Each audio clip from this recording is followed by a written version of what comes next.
Hello, PCTV, and welcome back to PCTV Sports Update. I'm Danielle Demisay. And I'm Angelo Marciano. And here we go with today's sports.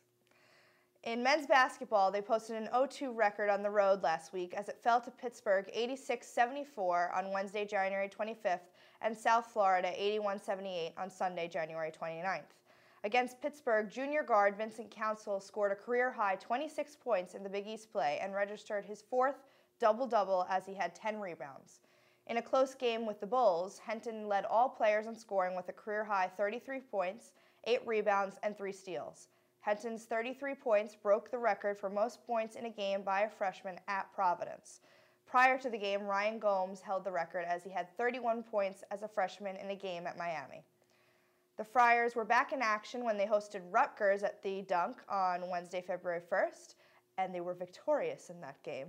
It aired live on ESPNU, and it was at 7 p.m., so good job, Friars. Now on to women's basketball. Over the past week, the women's Friars went 1-1. They defeated Pitt by a score of 66-50 on January 28th, but they could not pick up the victory this past Tuesday as they fell to Syracuse by a score of 80-54. That was played in Alumni Hall. They are now 12-10 overall and 4-5 in the Big East. They're back in action this Saturday, February 4th, as they travel to Villanova to take on the Wildcats. Go cheer on your Friars. The men's ice hockey team posted a 1-1 record last week as they defeated number 11 UMass Lowell 1-0, but then fell to number 5 Merrimack by a score of 4-2. Against UMass Lowell, freshman Shane Luke picked up the decisive goal. The Friars are back in action this Friday and Saturday as they play a home-and-home against New Hampshire. In women's ice hockey, they went 2-0 this weekend, completing a season sweep of the Hockey East rival UConn. With the result, senior goaltender Genevieve Lacoste tied and then surpassed the Providence College record for career wins by a goaltender. She now has 59 for her career. Congratulations to you, Genevieve. Before the contest, Providence marked the 10th anniversary of the Women's Hockey East Association by recognizing its 10th anniversary team, a group of 13 players who distinguished themselves during the last 10 seasons. On Sunday, January 29th, PC defeated the host Huskies 5-2. Senior Abby Gauthier and freshman Beth Hannaran each had 2 goals, and Lacoste had halted 32 shots. Providence returns to action on Saturday, February 4th, when they visit number 4 Boston College. They face off at Conte Forum, and it's scheduled for 2 p.m. Now let's talk about men's indoor track. This past weekend, David McCarthy stole the show. The meet was at BU, and he absolutely dominated the mile. Listen to this. He's had a 3-minute 55-second, and that's a PC record. Wow, that's great. David and now 4 other Friars qualify for the Big East Championship, but they still continue their meet, so hopefully he can smash his own record. That's great. In swimming and diving, the men and women's swimming and diving teams swept the Holy Cross Crusaders on Saturday, January 28th in Worcester, Mass. The men won 191-100, while the women won 192-102. The men's swimming team was led by freshman John Fatigati, who picked up 3 first-place finishes.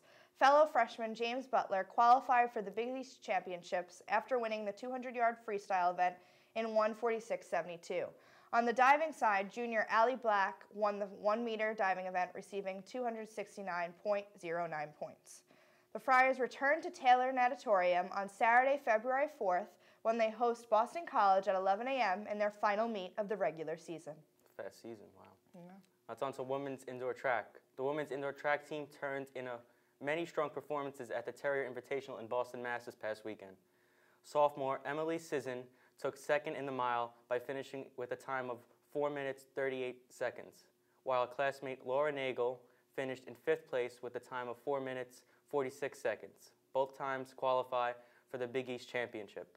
The team will return to action this upcoming weekend on Saturday, February 4th at URI Invitational in Kingston, Rhode Island.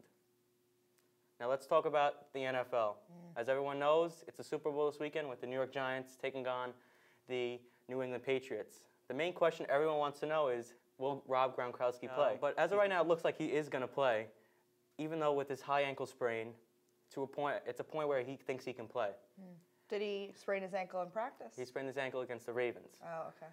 So everyone now, it's like, if he's going to play, how effective will he be? So we're going to have to wait and see this Sunday on NBC at 6:30 Eastern Time. Going to be an exciting Super Bowl.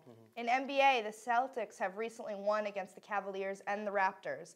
The Celtics took it away from the Cavs 93-90 and the Raptors 100-64. Their next game is against their lovely rival, the New York Knicks, on Friday, February 3rd at 8 p.m.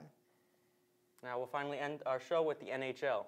The New York Rangers are 3 points ahead of the Boston Bruins in the Eastern Conference, and in the Western Conference, the Detroit Red Wings are 3 points ahead of the Vancouver Canucks.